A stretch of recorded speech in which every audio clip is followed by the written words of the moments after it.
একটা নির্দিষ্ট টি-20 বিশ্বকাপে সবচেয়ে বেশি ম্যাচ জিতেছে কে? 8টা ম্যাচ জিতেছে সাউথ আফ্রিকা আর 7টা ম্যাচ টিম ইন্ডিয়া। এটাও আবার এবারের বিশ্বকাপে, মানে বিশ্বকাপের সেরা দুই দলের ব্যাটেল হবে ফাইনালে। খুব স্বাভাবিক, যারা জিতবে তারাই তো ট্রফি নিয়ে ঘরে ফিরবে। তবে এই যে ফাইনালের আগে দু দলের শক্তিমত্তা নিয়ে একটুখানি আলাপ করতে চাই। শুরুতেই টিম ইন্ডিয়া দলটার ব্যাটিং সবসময় যে কোনো টুর্নামেন্টেই ভয়ঙ্কর, এবারও ঠিক তাই। দলের ক্যাপ্টেন ওপেনার রোহিত শর্মা দলটাকে দারুণভাবে নেতৃত্ব দিচ্ছেন। নিজের ক্যাপ্টেন্সি যেমন, তেমনি নিজের ব্যাট হাতেও। ওই যে ঠিক আগের বিশ্বকাপে ফাইনাল হেরে কেঁদেছিলেন না, টি-20 বিশ্বকাপে এবার আরেকবার ফাইনালে উঠে তিনি হাসলেন। এমন ক্যাপ্টেনকে কিন্তু হাসিতেই মানায়। আরেকটা ব্যাপার হচ্ছে তাদের মিডল অর্ডার। নামগুলো আপনি বলি, শুনুন। ঋষভ পান্ট, সূর্যকুমার যাদব, হার্দিক পান্ডিয়া, এই তিনের একজন যেদিন খেলবেন নিজেদের সামর্থ্য অনুযায়ী, সেদিন অবশ্যই প্রতিপক্ষ ভয়ঙ্কর অবস্থাতেই টের পাবেন বলাই যায়।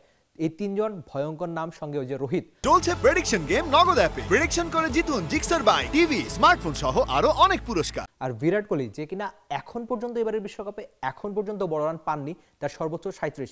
কিন্তু বিরাট কোহলি কত বড় মাপের ব্যাটার সেটা তো সবাই জানে। আর সঙ্গে দলটার বোলিং লাইন আপ একটুখানি বেশি বিশেষ, কেননা জাসপ্রীত বুমরা রয়েছেন। সময়ের একেবারে সেরা পেসার বললে একটু বোধ করি ভুল বলা হবে না। আইপিএলে দারুণ খেলেছিলেন, কিংবা ভারতের জার্সিতে সবসময় ভালো খেলেন। এবারের বিশ্বকাপে একটা সময় তার বাউন্ডারি আর উইকেট সংখ্যা প্রায় সমান ছিল, তখনই বোঝা যায় তার ইকোনমি ছিল 4-এর আশপাশ। কি দারুণ বল করেছেন সেটা বলা যায়।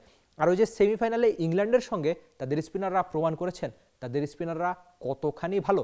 বিশ্বকাপ শুরুর আগে যখন ওই 15 জনের নাম ঘোষণা করা হয় ভারতীয় দলে, তখন প্রেস কনফারেন্সে রোহিত শর্মা বলেছিলেন তারা প্ল্যান করেই 4 জন স্পিনার নিয়েছেন। সেই স্পিনাররা তাদের অবশ্যই ব্যাক করেছে সেমিফাইনালের মতো মঞ্চে এবং নিয়ে গেছে ফাইনালে।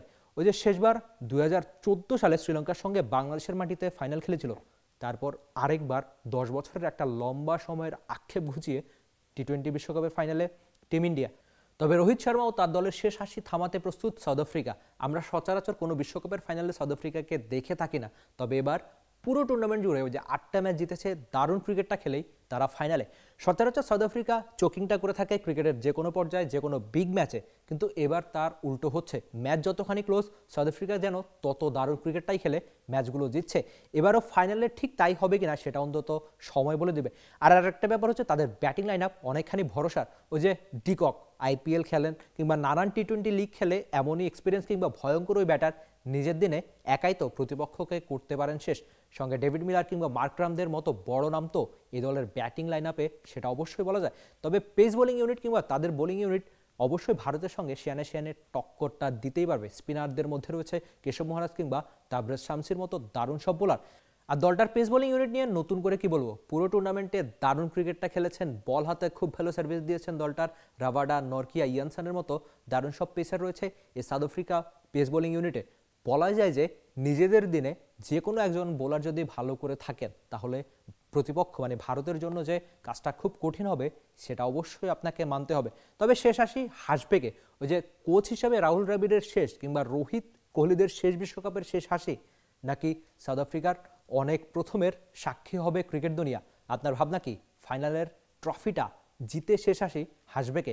অবশ্যই জানিয়ে দিবেন টি স্পোর্টসের কমেন্ট সেকশনে। Instagram.